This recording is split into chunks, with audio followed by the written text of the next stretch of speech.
Thank you, Mr. Chairman. Thank you, gentlemen, for your service and your testimony. There are many things I would like to cover in our very limited time, but I know that the chairman is going to be insistent on keeping us to 5 minutes. I want to sort of identify myself with the comments of my colleagues, Mr. Aiken, Mr. Forbes, and the frustration in not getting information, in not being consulted, not being part of the process of shaping, arming, equipping, recruiting, retaining the armed forces as we're charged to do by the Constitution. And I have grave concerns about some of the cuts. General Dunford and I have had conversations about the expeditionary fighting vehicle. I have great concerns that we've got a program here where the requirement has been identified for many, many, many years, going back to where I was much younger, had hair, was brown, and I was in uniform, and we started putting what we then called the AAA into the FITUP, into the POM, and this is back in the 80s. And so now we have this cancellation, and I, like many of my colleagues, and I expect you'll hear from my Marine colleagues here about their concern over that. But in my remaining 3 minutes and 47 seconds, I want to talk about end strength and the force structure that goes with it. I believe, along with many experts, including the fine folks who formed the Quadrennial Defense Review Independent Panel, Messrs. Hadley and Perry and their teams, that we should not be looking at reducing the end strength of the Marine Corps and the Army.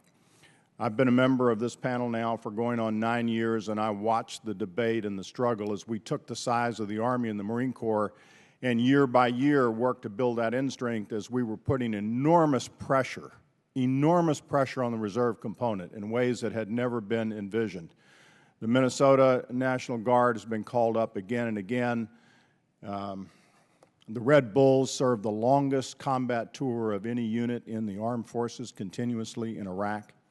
They're back again and back again, and I am horrified at the prospect of drawing down that end strength and assume the force structure that goes with it.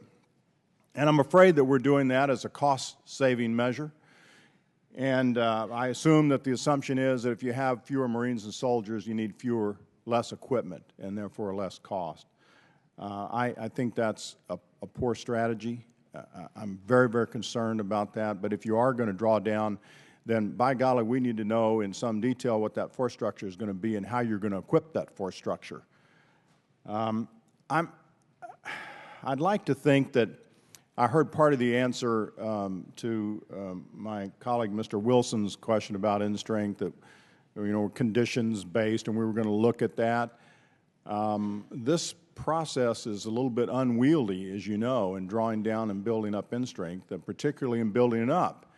If we accelerate a drawdown, and I'm not sure when exactly that started, I heard part of that question, then we're going to be in a position where we've got an end strength that's back slightly above, but close to where we started. I think we're looking at an end strength for the Marines in this proposal of around 180-some thousand. We were at about 175,000 when this started. We're kind of back where we started. Army a little bit bigger than when we started with fighting in Iraq, but considerably smaller than where it is today. And you gentlemen know how hard it is to build that back up and get the force structure that goes with it. So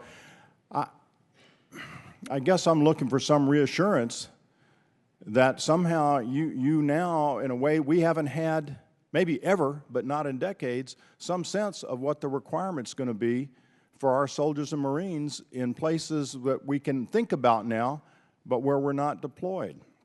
I'm a little reluctant here to suggest some areas in geography, but we know that there are tough things going on in Yemen, there are tough things going on in sub-Saharan Africa. The al-Qaeda threat has not gone away. I assume you agree with that we're still at war with Islamist extremists, jihadists. How, in 30 seconds, anybody, how in the world can you tell me you think we don't need this size of an active Army or Marine Corps? Anybody?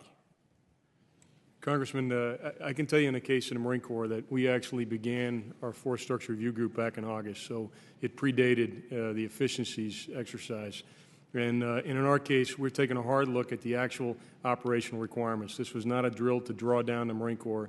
It was a drill to examine what we believe to be future Marine Corps requirements and to ensure we had balanced capability across the Marine Air Ground Task Force. So we wanted to make sure we had a balance between the numbers of people that we had across the MAGTF, as well as you pointed out, as well as how to properly equip them. And I can assure you that the recommendations that General Amos will make to the Secretary of Defense are made based on the capabilities he believes the Marine Corps needs to have in his best assessment of what the organizational construct for the Marine Corps of the future ought to be.